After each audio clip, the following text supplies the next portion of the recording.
50s and 60s and 1970s and 80s. But now what we've seen ever since over the past 10 or 12 years and getting worse is a jet stream that is no longer approximates the shape of the United States-Canadian border, but now looks like a capital W in script. You can visualize a capital W superimposed on the map of the United States with the peaks of the W extending northward into Canada and the troughs of the W extending downward into Mexico and into the Gulf of Mexico. And furthermore, this W sort of rolls across the United States from the Pacific Ocean from west to east. So it's like a horizontally rolling W.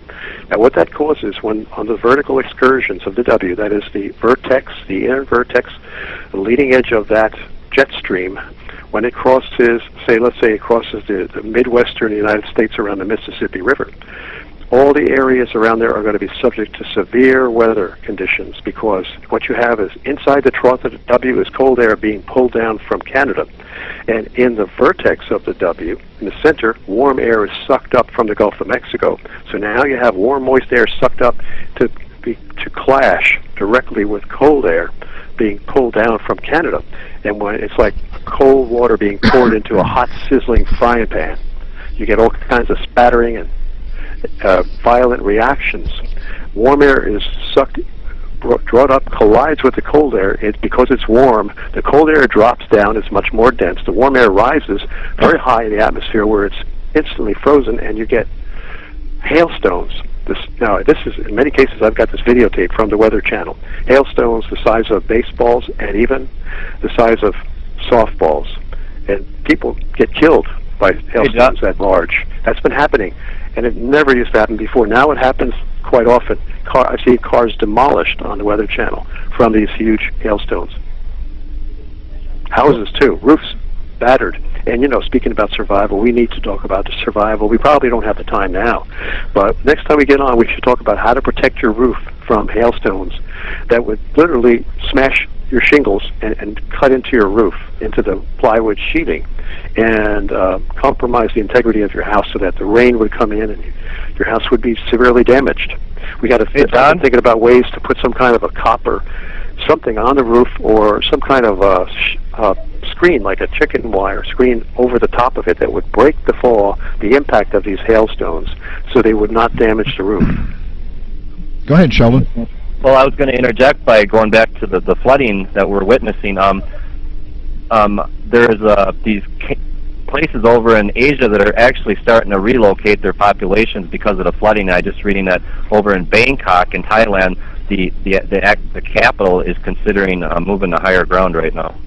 Wow, that's an entire city. Whole areas of the country are moving. And the Weather Channel reported that Honda, if you own a Honda, it's going to be very difficult to get parts for that Honda, because a lot of the manufacturing plants are in that area of Thailand that was stricken with great floods. Well, this is also going on in Malaysia and the Philippines and Indonesia. That whole area appears to be sinking at this point. Yeah, you're right. There's a tectonic plate. I think Nancy Lieder was talking about that in some of her newsletters about the tectonic plates out in Asia that are beginning to buckle, and as a result, as you say, Bill, land masses are beginning to sink. Mm-hmm. And I just read a report that another report that we're having seabeds shifting now and out in their depth, buckling. This is another thing a lot of people aren't aware of when it comes to what happened out there in the Gulf of Mexico with the so-called BP oil spill. That was not corporate stupidity. What actually happened was, John has a friend. He'll share this with you here in a second. But the elites knew that Planet X was going to cause these Earth changes to get more severe, so they decided to take advantage of the fact that it is getting closer and tap into an undersea oil volcano in the Gulf of Mexico. Now, they've discovered that they're getting a lot more oil out of that undersea oil volcano than they anticipated, so they're having to spray Corexit to conceal all the fissures that are opened up on the seabed from them tapping into that volcano. And there was a whistleblower that decided to leak it out on mainstream that the actual point of rupture is a lot bigger in a different location, and he ended up getting murdered. He died in his bathtub, his hot tub at home. His name was Matthew Simmons. Right, Matthew Simmons. You could see that interview that Matthew Simmons gave on the Terrence Radican, I think his first name is Terrence, on Fox News, Radican show. Yep. during the days where we were shown that undersea webcam of the so-called leaking BP oil well at the bottom of the Gulf of Mexico, during those days, Matthew Simmons, a high-level oil industry executive and a man who would be highly credible, again, when a highly credible person starts to become a whistleblower, that's when they tend to execute people like that. Especially since he was a member of the Council on Foreign Relations, and those people are pretty much like the Freemasons, basically Freemasons, where if you're sworn to secrecy, and if you begin to reveal anything about your activities, well, he wasn't talking about Freemason activities, but he was blowing the whistle on BP, and BP somehow a couple days after his interview, he, as Sheldon said, he died in his hot tub. Now, during that interview, what he said was that is a phony plume of oil coming up that they're showing on the webcam. That thing is phony. He said, look, there's a white fish swimming through that oil plume, that rising oil plume. That thing has no pressure. There's practically nothing. He says the real leak is lying so many miles off in fissures and cracks in the seabed. And that accusation, that allegation is confirmed by someone else who was on Keith Olbermann. Keith Olbermann was a famous MSNBC commentator. Keith Olbermann showed the clip from a man, an executive, an expert speaking before Congress, stating that the reason why BP promptly put down the highly toxic Corexit all over the Gulf of Mexico was not to break up the oil, but to simply mask the seabed so that people could not see what's really going on at the bottom of the sea in the Gulf of Mexico. And all these people that have been getting sick from this incident, it's just collateral damage is what it is, like the chemtrail spray. And the real reason they're doing that is to shield us from the radiation that this brown dwarf star is emitting as it comes in. So they always have all these cover stories in place for the alternative research community, the so-called truth movement. That way, nobody ever knows what's going on. Yeah, you're right. That's a whole different story, but that's very close to, in parallel to what we're talking about here. Is what you're saying is, and I've suspected this. I'm one of the few people who really believed. I know the chemtrails are harming us, and I believe that they're getting the power elite are getting some mileage out of injuring the population. We know that's their plan, to decimate the population, debilitate and decimate the population, so that they'll have a weakened rebellion or a lesser rebellion against them. However, John, I think the main reason is that, as Sheldon said, that what they're trying to do is create a polymer bubble, and they've been doing it ever since the mid-'90s when Comet Hale-Bopp, the precursor to Planet X, came into our solar system. It was at a time, the chemtrails started in the mid-1990s, and they've been going on ever since because of this incoming body, I believe. Again, this is an educated theory, not proven fact. The passage of that comet Hale-Bopp actually affected Earth weather for 6 or 7 years, but the fairy tale science coming out of NASA is that, these comets are dirty, icy little snowballs that have no effect on the solar system, but the opposite is actually true. And passing comets actually cause an effect known as action at a distance. This is a well-known term in the the astronomical community. In the study of physics, right? In the study of physics, Planet X doesn't have to collide with Earth. It can create incredible cataclysms at a distance, even though it may become as close as 15 million miles. Hey, John, can you tell the audience about what your friend Mark had told you about the Gulf of Mexico? That's really important. Yeah. Your friend Mark. It's got to be at least 5 or 6 years ago, long before anybody ever heard, long before this BP oil spill, which occurred last year. About 5 years ago, my friend Mark told me he has a friend who is a geologist with the U.S. Geological Survey, and about 5 or 6 years ago, he said that his friend expects the land, he and the people in his organization expect land masses to arise out of the Gulf of Mexico, and also, in the same statement, they are anticipating fabulous oil drilling opportunities in the Gulf of Mexico. Now, those two seem like unrelated comments. Land masses are rising out of the Gulf of Mexico, and fabulous oil drilling opportunities are rising in the Gulf of Mexico. But they're really related. If you stop and think about oil bursting up from below the mantle of the Earth, which is below the lithospheric crust of the Earth, which comprises the seabed of the Gulf of Mexico. If you visualize oil being pushed up in bulges, it's very profitable to tap into that oil that's now very close to the surface and has been detected by the high technology satellites that they have that can view into the Earth, the surface of the Earth, and even below the Earth.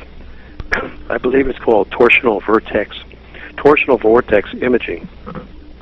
Well, so earlier they're able to explore for oil because remember they use our tax money to make money. So they use our tax money to be able to find where oil deposits are, so the oil corporations can get even richer. And that's why they went into the Gulf of Mexico to see these. But they tapped into that oil at the same time. They found out, hey, look, this seabed is ready to burst upward. So there you go. There's two very seemingly unlikely unrelated comments that indeed are closely related. Go ahead, Sheldon. The viewers are seeing right now John's email about the land masses in the Gulf of Mexico rising, so they can read along while you guys are talking about that subject. It was from August 22nd of 2010, John. Oh, you got the article. Okay, yeah, I had it in my mail folder, and I'm glad you got a hold of it. Yeah, it's right up here on the computer screen. I'll leave it up on here while you guys are talking about it. It mentions the coast from Mexico to Florida, Cuba, Haiti, Hispaniola, and Puerto Rico.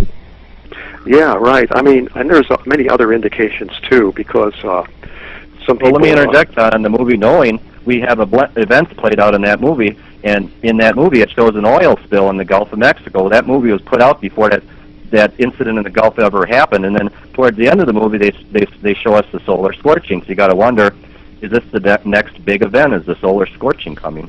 And you talked about how they use this technology to peer into the Earth. Well, earlier this year, back in March, Lyndon LaRouche put out an action alert that the Obama administration was shutting down these earthquake sensing satellites. So, they know that these earth changes are going to get worse, and they may not even want the higher echelons at NASA to know about it. That's a very good point. I forgot all about that LaRouche report. That's true, and we've got to verify that, check into that, and find out why the government has shut down earthquake sensing satellites. And of course, they don't shut it down for themselves. They continue to use those facilities. They just bar public access to that information, just as they did with the Hubble telescope and with the infrared astronomical satellite, where they had made observations in space, and then they claimed that, well, that's it. This Hubble telescope is no longer operative.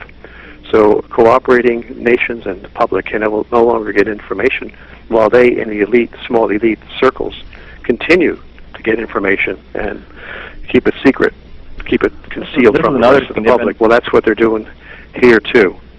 They're monitoring the earthquakes, but they're not telling us about it. Well, that's another thing. They've been hauling tons and tons of stuff up to the space station, and I used to be a big fan of the space shuttle program when I was younger, but me and John, we suspect now what's really going on is that they've been watching this dwarf star coming in from the space station, and the space station may even be an orbiting weapons platform to fire at this entourage of space rocks that accompany Planet X as it comes in. According to one of John Moore's sources, the debris field of rocks is at least 250,000 miles on either side of it. And here's something I also uncovered.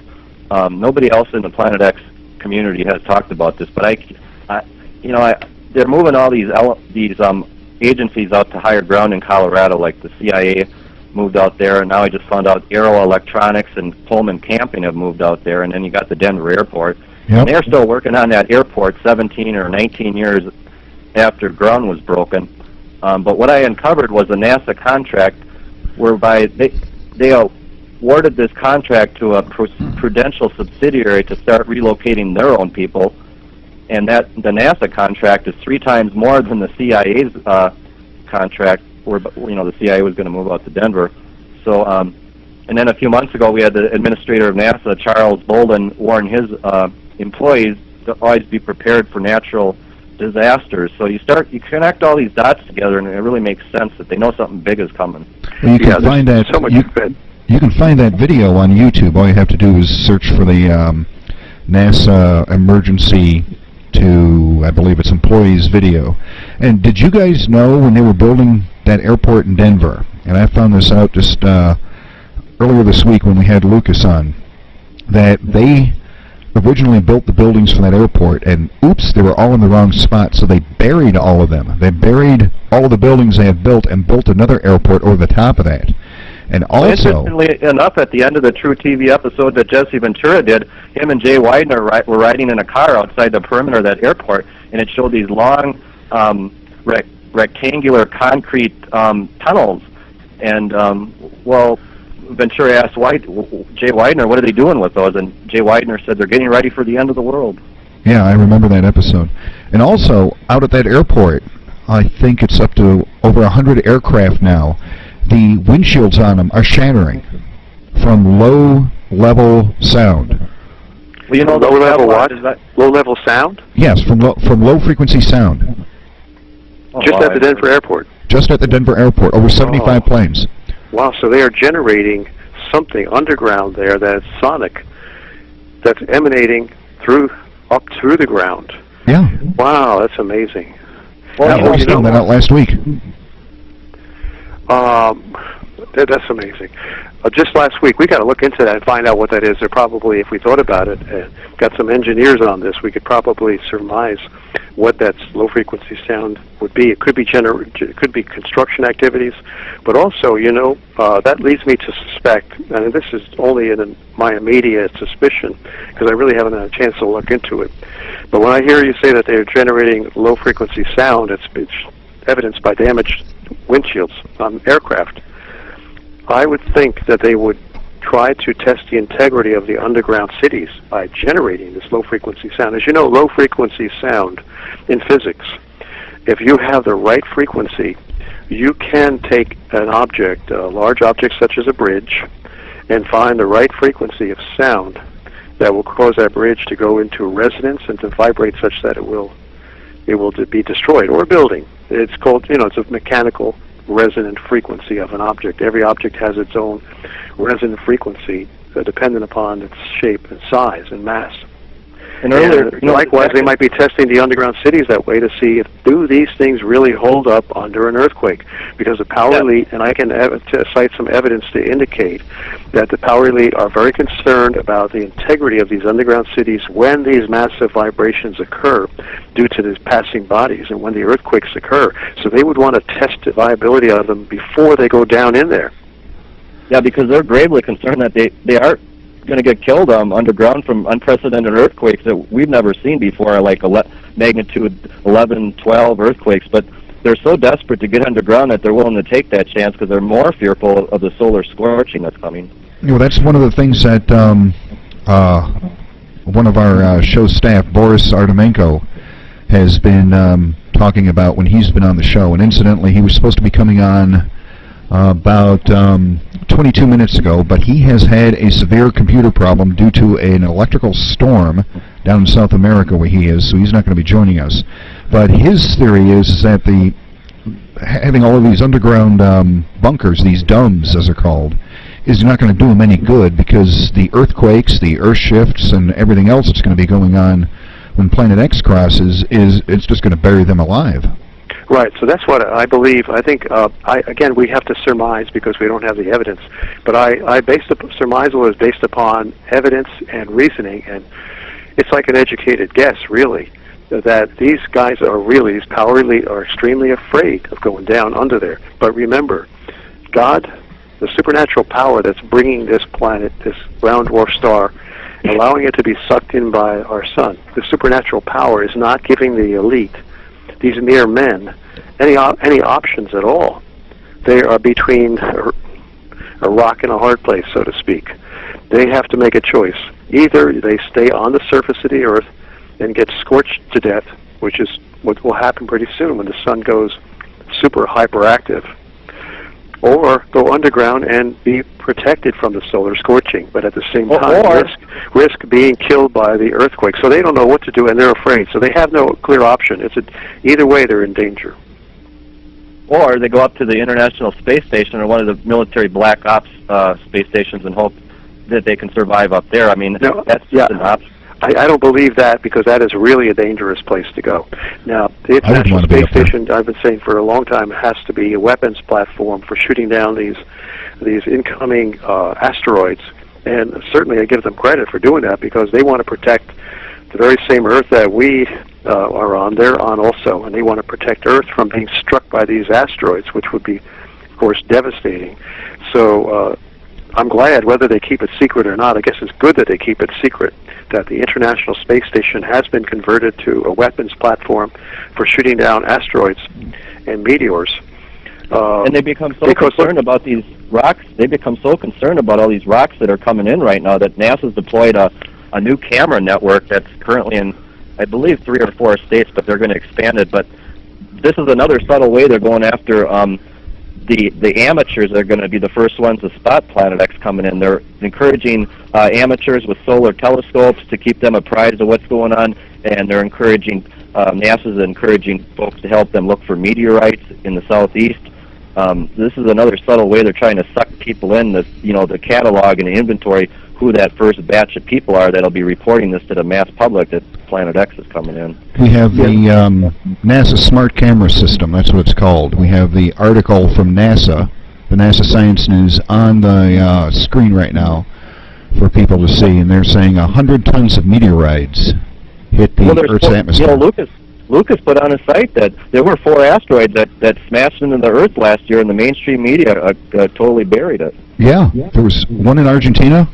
That big natural gas blast that happened out west, he thinks that was a asteroid strike. Yeah, I disagree with that, and I'll get into that later. We could talk about that later, but that was earthquake related, and I checked into it.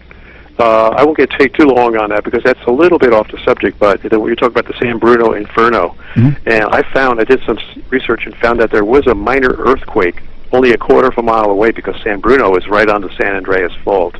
And they're subject to numerous small earthquakes over the years, San Bruno, and its underground gas system must have been highly compromised due to shifting in the Earth that occurred as a result of... Hold on a second, please. Yep. Well, I could fill that in while he's doing whatever he's doing by saying that these are other subtle effects that are manifesting in the Earth. As Planet X gets closer, you're going to see more natural gas pipeline explosions. You're going to see more train derailments. What else is there, John? Sinkholes. Sinkholes. See, what happened in San Bruno is characteristic of what happens in any area where you have an earthquake, major fault line. If you have small earthquakes, just visualize what's going to happen near those small earthquakes that occur so frequently over the years. Well, the ground is going to shift, and where gas lines were buried and pretty much secure, you're going to have pockets of earth shifting around. You've seen that in buildings and other areas where there's shifting of the ground below. Pockets form, and now what happens to those gas lines that were so well supported by gravel and compacted dirt, etc., and sand? Well, you get infiltration of rocks, and then you get pockets of formed underneath the gas line, and now you have tremendous, many hundreds of tons of shearing force exerted on those gas pipelines over a period of time, and the pipelines begin to erode and begin to weaken underneath that shearing stress.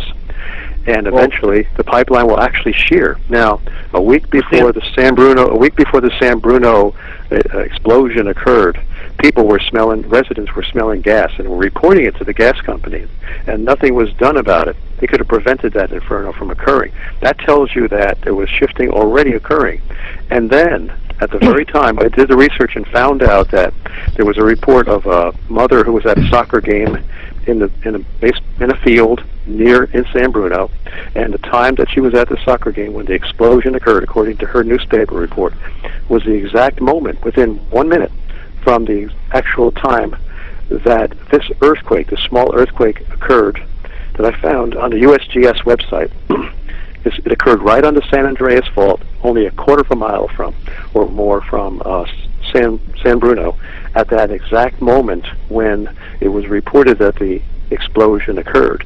Also, another piece of evidence I have is that I have watched the Weather Channel, and I failed to record it, but I remember very clearly 3 different San Bruno residents reported signs right before, indications immediately before this explosion occurred, this inferno. Mm-hmm. One resident said the walls vibrated for a couple seconds right before the blast.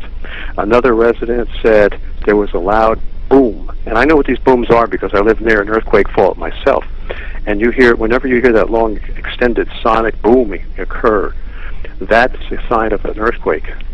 So now we have two witnesses who lived in San Bruno saying that they experienced earthquake signs 2 seconds before the blast occurred. And I have the evidence to show that that earthquake was a 1-point-something magnitude. But Yeah, it John, was close enough to cause. It was like the straw that broke the camel's back. Okay, it wasn't it wasn't a major earthquake, but that pipe was ready to go. That gas pipeline was ready to go. And so I have all the evidence to show you, based upon the shifting of the earth and what happens to it after numerous small earthquakes and the coincidental occurrences that we have documented to show that gas pipeline was ready to go and it was not caused by a meteor strike. I still have the screenshot capture of that quake, just in case the USGS ever decided to pull it down. And another thing I wanted to mention was we'll also be seeing an increasing number of water main breaks, which is very rampant. Right, I've been following that too. And again, it's all due to the shifting of the Earth. This is all something that's quite understandable, that the Earth is going to shift because we have all kinds of... What we have is the heating of the Earth's mostly molten iron core. And you can liken this to a soft-boiled egg, where in the yolk, the soft yolk of the egg, might be compared to the mostly molten iron core of the Earth, and then the hardened or gelatinous egg white surrounding the yolk might be likened to the mantle of the Earth, which is molten rock and metal mixed. And what happens is that the mostly molten iron core is getting severely heated up, and it's also being disturbed in its circular flow. As the Earth rotates, it creates a circular flow, sort of like a bowl of water on a potter's wheel.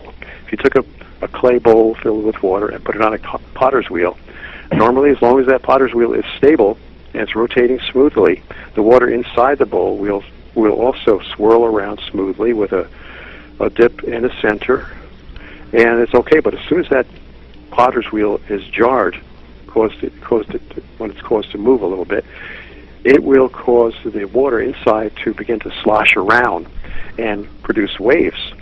And this is what's happening inside the Earth's mostly molten iron core. It's beginning to wave and look at all the John. Look at all the volcanoes. Look at all the volcanoes that we have going off right now. Yeah, because of the heating of the mostly molten iron core, what happens is you have a lava lamp effect. If you've seen a lava lamp in a child's bedroom, when that lava lamp is turned off, the light is off, there's a pool of lava that just sits and rests in the bottom of this vertical cylindrical lamp. However, once the light warms up the lava begins to rise upward in a plume. And that's what you have in the geologists call it a mantle plumes that come up. They emanate from the molten iron core, sort of from the heating effect, and the gases and hot lava form a plume that rises upward in a column and eventually reaches the underside of the Earth's crust, which is called the lithosphere. And that's what causes the pressure and the gas eruptions and the magma eruptions through the lithosphere. It's all pretty understandable, really. And that's what a volcanic eruption really is. It's magma heated up, coming up through the Earth.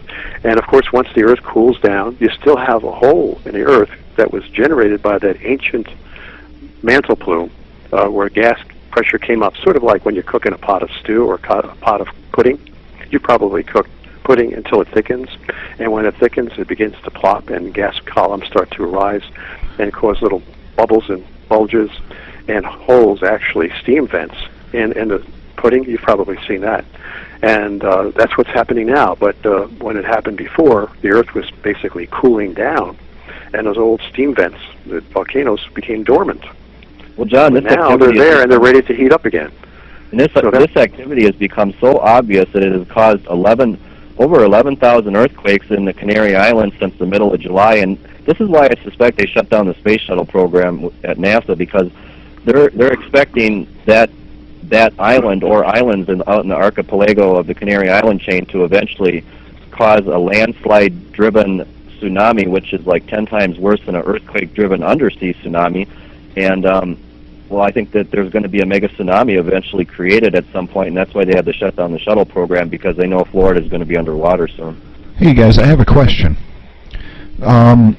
At the beginning of the show, before John came on, we were discussing an article that was on Discovery.com,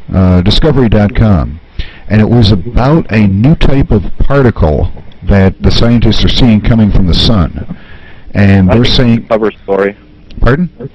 What do you think, John? You think that's the cover story because they don't want us to know how bad these solar storms are going to get? I haven't. This is the first I've heard about this new kind of particle, so I haven't had a chance to they say look at it.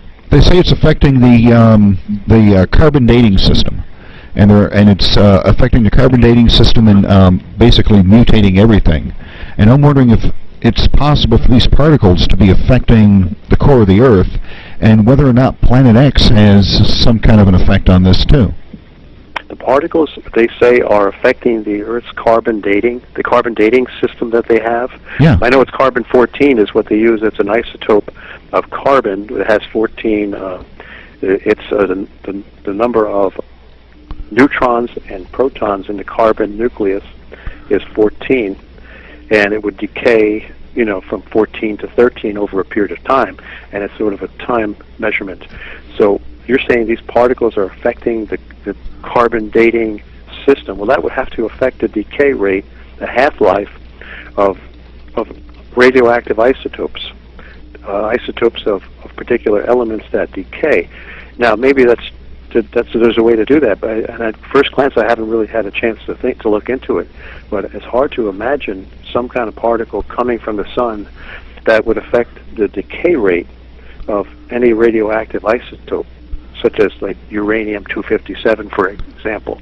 If these particles are affecting the carbon dating system, is it because I would presume that they're talking about it changing the half-life of that radioactive isotope? Yeah. But then it would change wouldn't it affect the half-life of uranium-257 and all the other radioactive isotopes? Well, that sounds like it's changing the character of atoms. Well, I've got the article here on the screen for the viewers to see, and it says, it is a well-known and apparently constant characteristic of matter that is behaving mysteriously. This is exactly what's been noticed in recent years. Decay rates of radioactive elements are changing. This is especially mysterious as we are talking about elements with constant decay rates. These values are not supposed to change. And this has come up by researchers at Stanford and Purdue University. Well, yes, that's amazing. I would never, they can't figure it out, and I can't either. Why would the half-life of a radioactive isotope, meaning, why would it change? Why would that decay rate change? I mean, it takes so long it takes a known period of time for that atom to kick out one of its neutrons. As long as it kicks out a neutron and does not kick out any of its protons, its identity still remains the same. For example, if it's carbon, carbon is characterized by a particular number of protons in its nucleus. Even if there can be a variable number of neutrons in the nucleus, as long as it has that specific number of protons in its nucleus, it's still identified as carbon, or uranium, same thing, a specific number of protons. Now, it's going to kick out a neutron at a particular interval of time, a specific, well-known, predictable period of time. Why would that rate at which it kicks out neutrons, which is actually the process of radioactive decay, why would that time period change? It's characteristic of the atom itself. How could something from the sun affect that? It doesn't make any sense. I think it's just a cover story, because I did see that report, and it talks about how the sun is cooling down, right, Bill? Yeah, it's... well, that's why I think it's a cover story. That makes sense. I bet it is a cover story. They have to think of something for the public, because they don't want them to know why it's really acting bizarre. Well, the reason it's really acting bizarre is because the brown dwarf star is affecting it. Well, the thing that led me to that was an article that I read that said scientists are quote-unquote surprised that the sun is acting strangely. What they're saying is that the sun's core is shrinking faster than they thought. It's emitting a new type of solar particle that is mutating matter, and the sun is moving into a cooling and weakening cycle. And at the same time, over the past 20 years, to say that the solar wind has decreased by 20% and is shrinking the heliosphere of the sun, and that's leaving us relatively unprotected from the radiation and whatnot that's coming in from Planet X. Well, the solar activity did decrease during 2009, and I think for the reason that I had mentioned before, that Planet X was actually very close as it was passing through, penetrating the underside of the ecliptic, getting close to Jupiter.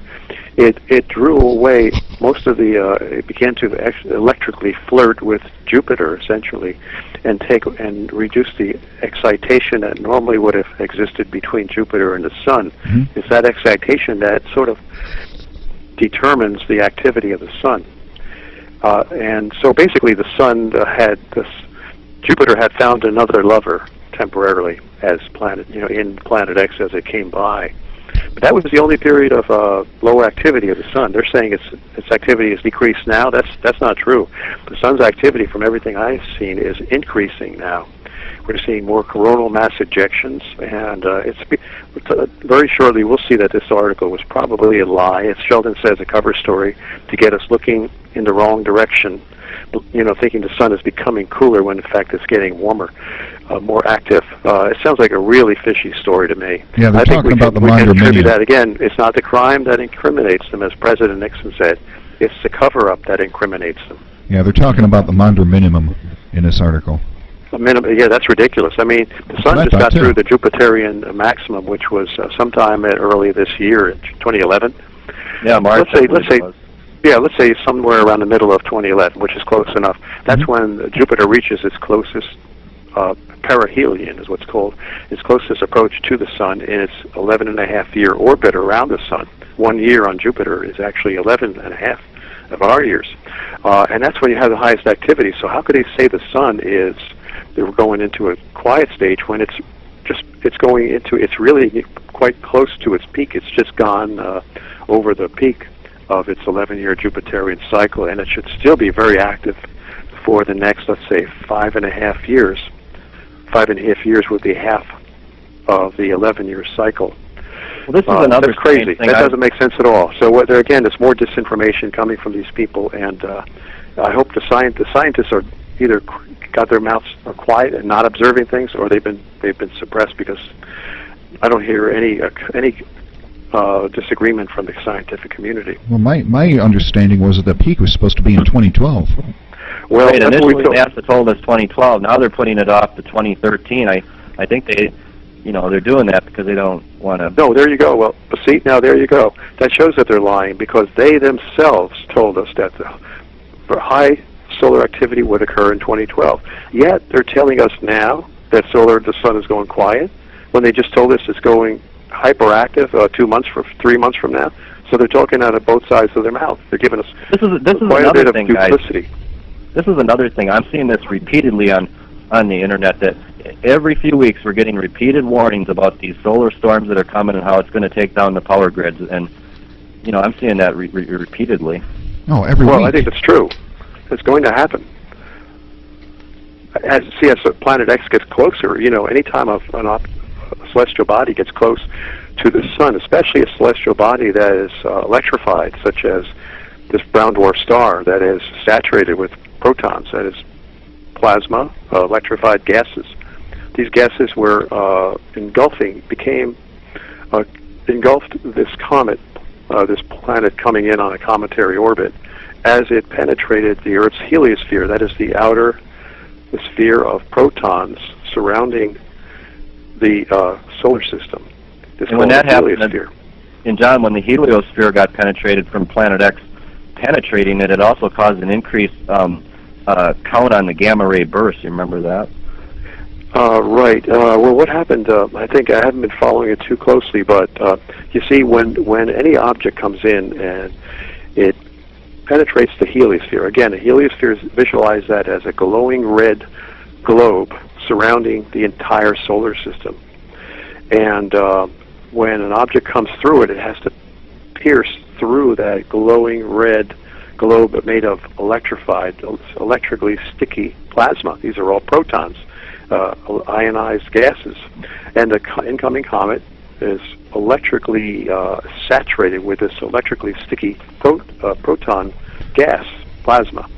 Now, that's what Planet X is. It's surrounded by plasma, and it in fact has, as it gets closer, that plasma begins to glow as it gets closer to the sun, and you see a red glowing orb in the sky, which is what the ancients had recorded the last time that this planet came in, or the brown dwarf star came in 36.5 centuries ago.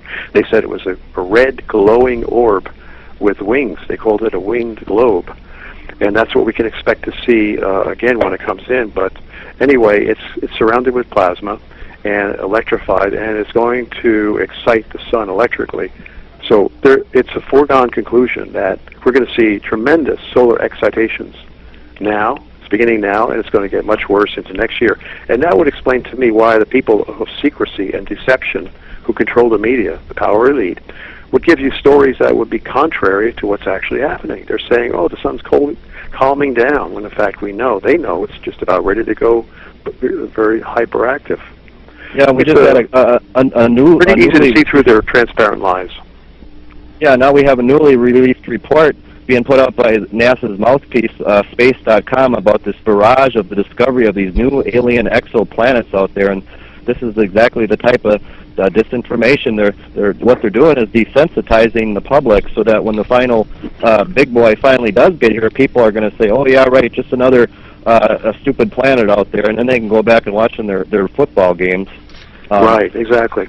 And you also talk about Mark Hazelwood predicted that about 9 years ago. He said what they're going to do is, and they're doing, that's exactly what they're doing, just as he predicted. They're going to come out with so many different reports about celestial bodies being sighted that the public will become jaded and even irritated at hearing all of these reports, so much so that they'll just turn away in disgust. And when that red dot in the sky starts getting bigger and brighter, they'll look at it, hopefully the power elite is going to think that the public will just become desensitized and disregard it.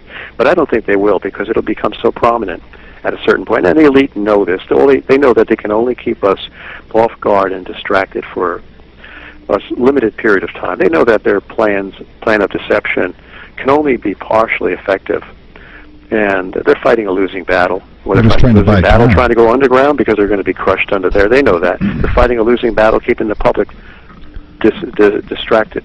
They're just trying to buy time is all they're doing. That's right, exactly. And you know, John, yeah, they are desperate. You know, that red dot in the sky you were talking about, not only is a symbolism for that shown on the Chrysler car logo, but they'll also throw it in during the middle of a wrestling show, which they did earlier this year on that Sci-Fi SmackDown World Wrestling Federation show. They just threw that in.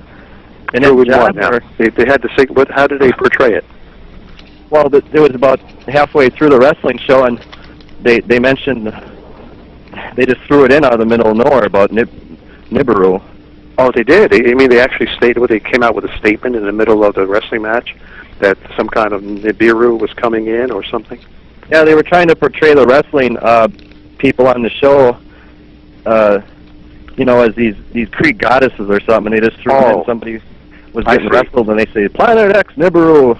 Oh, I see. I understand. Yeah, they were trying to turn it into some ridiculous concept. And they've done this in the past. In fact, you know, way back in 2002, I believe it was, when there was a lot of talk about Planet X coming in, but it really didn't. It came in, you know, it was has been much delayed. But there was a lot of public hysteria beginning to build up in anticipation of this planet coming in. And what they did on the David Letterman show was they had a whole spoof on Planet X. It was really ridiculous. A friend of mine told me that he had seen it. I didn't see it. But then I went to the David Letterman show website, and I got all the information about this particular. It was just a one-night thing where they ridiculed the concept of Planet X.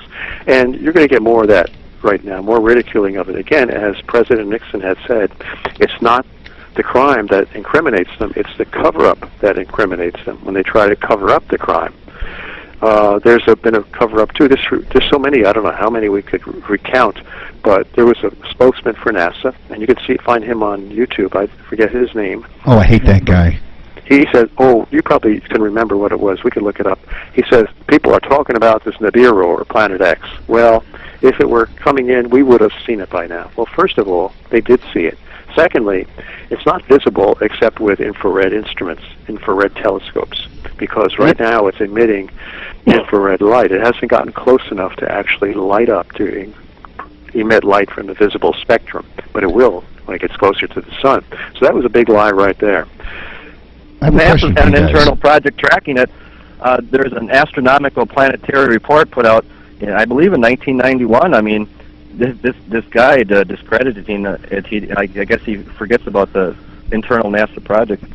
You know, it's been well known by the astronomical community that Planet X has been a reality for, what, 110 years, John? Yeah, I mean, if you look, in fact, let me read this article to you. This is very important to read now. When people say, well, I'm hearing all this information from Sheldon and John and Bill, and I don't know what to believe. I haven't heard it in the mass media, so I still don't know if it's true, because I don't believe anything until I hear it coming from the mass media. Well, here it is. It was covered up. It came out at a time when they were not quite so secure about suppressing this information, and they let it slip. The National Security Agency let this slip out back in 1983. I'm going to read. I went and photocopied the article. Bill, I'm going to email you this high-resolution JPEG photo of the actual New York Times article that I got from my library archives. Okay. My county if anybody library. wants to go to my website, they can find it there, thelightofdayradioshow.com. Okay, thelightofdayradioshow.com. I'll put a link up click on the the Planet show X page. logo at the top. It's thelightofdayradioshow.com. Click on the Planet X logo, and it'll bring you to a huge Planet X page. And you can find that New York Times. Look for the New York Times article on Sheldon's webpage. But here it is here. New York Times, Sunday, January 30th. Title, Clues Get Warm in the Search for Planet X. January 30th, 1983. Clues Get Warm in the Search for Planet X by John Noble Wilford. Quote, something out there beyond the farthest reaches of the known solar system seems to be tugging at Uranus and Neptune. Some gravitational force keeps perturbing the two giant planets, causing irregularities in their orbits. The force suggests a presence far away and unseen, a large object that may be the long-sought Planet X.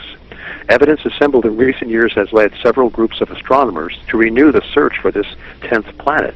They are devoting more time to visual observations with the 200-inch telescope at Mount Palomar in California. They are tracking two Pioneer spacecraft now approaching the orbit of distant Pluto to see if variations in their trajectories provide clues to the source of this mysterious gravitational force.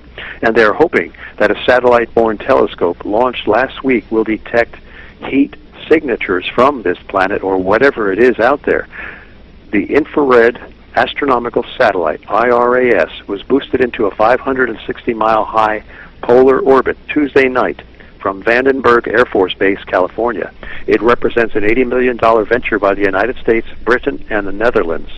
In the next 6 or 7 months, this telescope is expected to conduct a wide-ranging survey of nearly all the sky, detecting sources not of ordinary light, but of infrared radiation, which is invisible to the human eye and largely absorbed by the atmosphere. Scientists thus hope that this new telescope will chart thousands of infrared-emitting objects that have gone undetected, stars, interstellar clouds, asteroids, and with any luck, this object that gravitationally pulls at Uranus and Neptune, this Planet X. The last time a serious search of the skies was made, it led to the discovery in 1930 of Pluto, the 9th planet. But this story begins more than a century before that, after the discovery of Uranus in 1781 by the English astronomer and musician William Herschel. Until then, the planetary system seemed to end with Saturn. As astronomers observed Uranus, noting irregularities in its orbital path, many speculated that they were witnessing the gravitational pull of an unknown planet. So began the first planetary search based on astronomers' predictions, which ended in the 1840s with the discovery of Neptune, almost simultaneously by English, French, and German astronomers. But Neptune was not massive enough to account entirely for the orbital behavior of Uranus. Indeed, Neptune itself seem to be affected by a still more remote planet. In the late 19th century, two American astronomers, William Pickering and Percival Lowell, predicted the size and approximate location of this trans-Neptunian body, which Lowell called Planet X. Years later, Pluto was detected by Clyde Tombaugh, working at Lowell Observatory in Arizona. Hey, Don? And it goes on, and it says, yes, go ahead. Well, I'd like to interject by saying that the reason they named Pluto what it became is because they were actually looking for Planet X. Yeah, exactly. That's what. In fact, I have a videotape of Science Channel documentary on the discovery of Pluto, and it actually says in this, you can find it probably on YouTube, the Science Channel documentary on the discovery of Pluto in 1930. It said Clyde Tombaugh of the Lowell Observatory was searching for Planet X, and he serendipitously found Pluto. So there you go. I mean, that's even stated. But anyway, continuing on. Recent calculations by this is from the New York Times, January 30th, 1983, before the National Security Agency had a chance to stifle any speakers or scientists on this subject. Quote, recent calculations by the United States Naval Observatory have confirmed the orbital perturbation exhibited by Uranus and Neptune, which Dr. Thomas Van Flandern, an astronomer at the observatory, says could be explained by, quote, a single undiscovered planet, end of quote. He and a colleague, Dr. Robert Harrington, whom we talked about before, that had been murdered later on, years after this article was printed, Van Flandern and his colleague, Dr. Robert Harrington, calculate that the 10th planet should be 2 to 5 times more massive than Earth. And incidentally, later on I'll explain why they deliberately planted that as disinformation, because if they really told you how massive a brown dwarf star is, like 1,000 times the mass of Earth, people would be panicky. So they planted this disinformation, I surmise, to suppress any panic that might occur from the public. He and colleague Dr. Robert Harrington calculate that this 10th planet should be 2 to 5 times more massive than Earth and have a highly elliptical orbit. Again, incidentally, visualize the outline of a cucumber. That would be sort of like the orbital trajectory, orbital path of an elliptical comet. It says that it has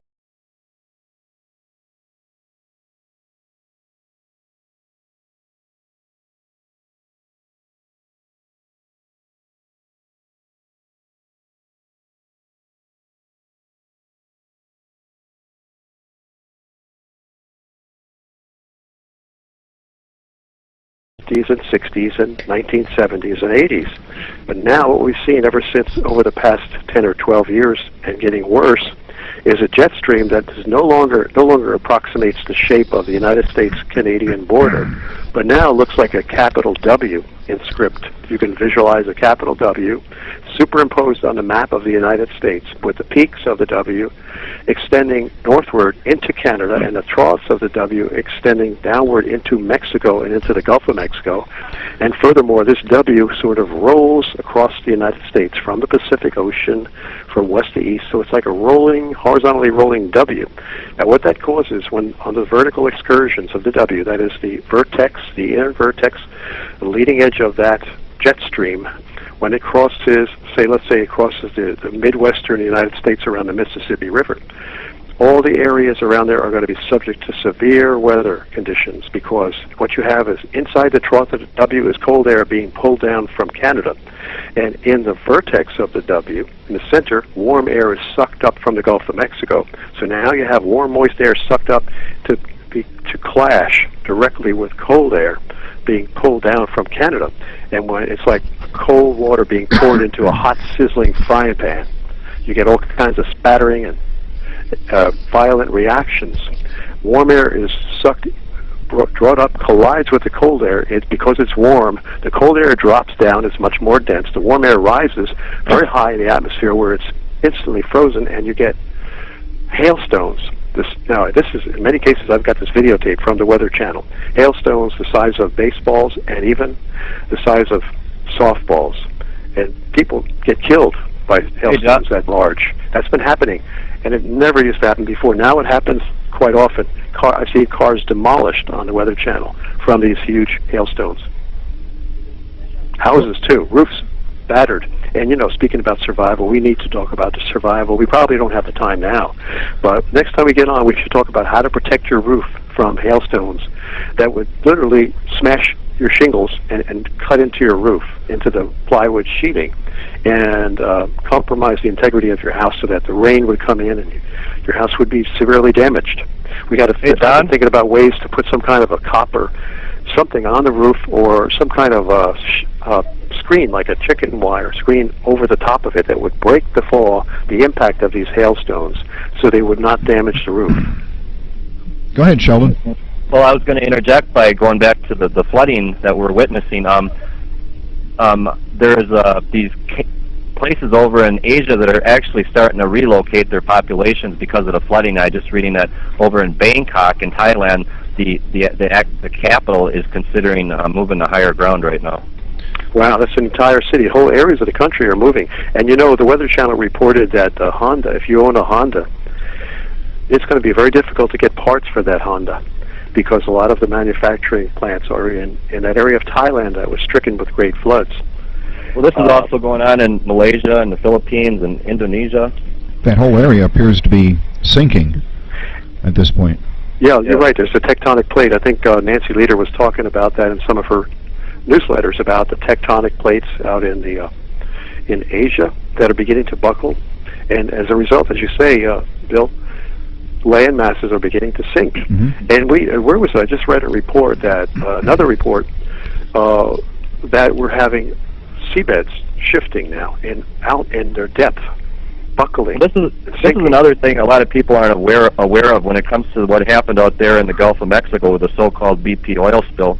That was not corporate stupidity. What actually happened was, John has a friend. He'll share this with you here in a second. But the elites knew that Planet X was going to cause these Earth changes to get more severe, so they decided to take advantage of the fact that it is getting closer and tap into an undersea oil volcano in the Gulf of Mexico. Now, they've discovered that they're getting a lot more oil out of that undersea oil volcano than they anticipated, so they're having to spray Corexit to conceal all the fissures that are opened up on the seabed from them tapping into that volcano. And there was a whistleblower that decided to leak it out on mainstream that the actual point of rupture is a lot bigger in a different location, and he ended up getting murdered. He died in his bathtub, his hot tub at home. His name was Matthew Simmons. Right, Matthew Simmons. You could see that interview that Matthew Simmons gave on the Terrence Rattigan, I think his first name is Terrence, on Fox News, Rattigan show. Yep. During the days where we were shown that undersea webcam of the so-called leaking BP oil well at the bottom of the Gulf of Mexico, during those days, Matthew Simmons, a high-level oil industry executive and a man who would be highly credible, again, when a highly credible person starts to become a whistleblower, that's when they tend to execute people like that. Especially since he was a member of the Council on Foreign Relations, and those people are pretty much like the Freemasons, basically Freemasons, where if you're sworn to secrecy, and if you begin to reveal anything about your activities, well, he wasn't talking about Freemason activities, but he was blowing the whistle on BP, and BP somehow a couple days after his interview, he, as Sheldon said, he died in his hot tub. Now, during that interview, what he said was that is a phony plume of oil coming up that they're showing on the webcam. That thing is phony. He said, look, there's a white fish swimming through that oil plume, that rising oil plume. That thing has no pressure. There's practically nothing. He says the real leak is lying so many miles off in fissures and cracks in the seabed. And that accusation, that allegation is confirmed by someone else who was on Keith Olbermann. Keith Olbermann was a famous MSNBC commentator. Keith Olbermann showed the clip from a man, an executive, an expert speaking before Congress, stating that the reason why BP promptly put down the highly toxic Corexit all over the Gulf of Mexico was not to break up the oil, but to simply mask the seabed so that people could not see what's really going on at the bottom of the sea in the Gulf of Mexico. And all these people that have been getting sick from this incident, it's just collateral damage is what it is, like the chemtrail spray. And the real reason they're doing that is to to shield us from the radiation that this brown dwarf star is emitting as it comes in. So they always have all these cover stories in place for the alternative research community, the so-called truth movement. That way, nobody ever knows what's going on. Yeah, you're right. That's a whole different story, but that's very close to, in parallel to what we're talking about here. Is what you're saying is, and I've suspected this.